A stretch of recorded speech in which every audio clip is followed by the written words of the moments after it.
Prima Media in Johannesburg, I'm Halima Frost. Today I'm speaking with Marimaca President and CEO Hayden Locke regarding the company's dual growth strategy and how it's going to affect the Marimaca Copper project. Hayden, why was the decision made to implement a dual growth strategy for the Marimaca project, and how will it benefit the group?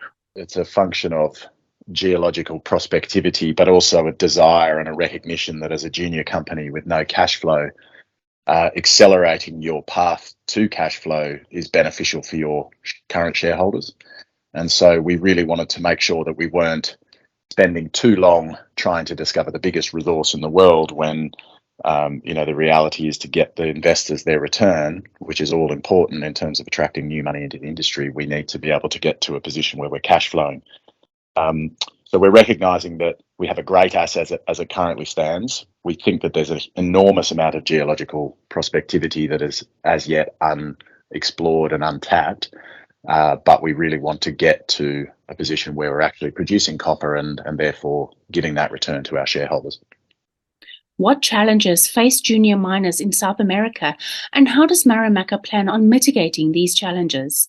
Well, the first big challenge for all junior miners is access to capital, and that is a highly cyclical thing in the mining industry. So the obvious way that we've mitigated that risk is by identifying long-term investors that are willing to invest through the cycle and continue to have money available as we have success, despite what's happening in the market.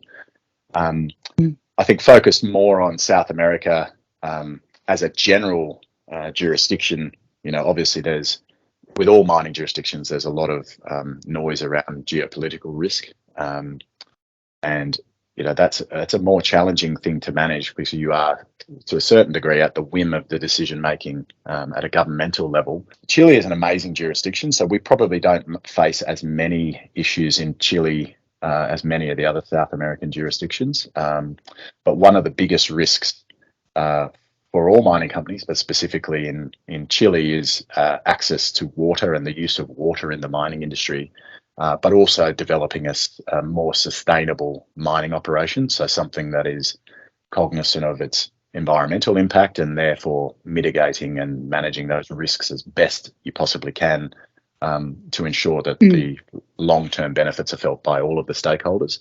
That's a common theme amongst all mining companies these days, and it's certainly a very key focus for us. That was Hayden Locke, President and CEO of Marimaca in Chile.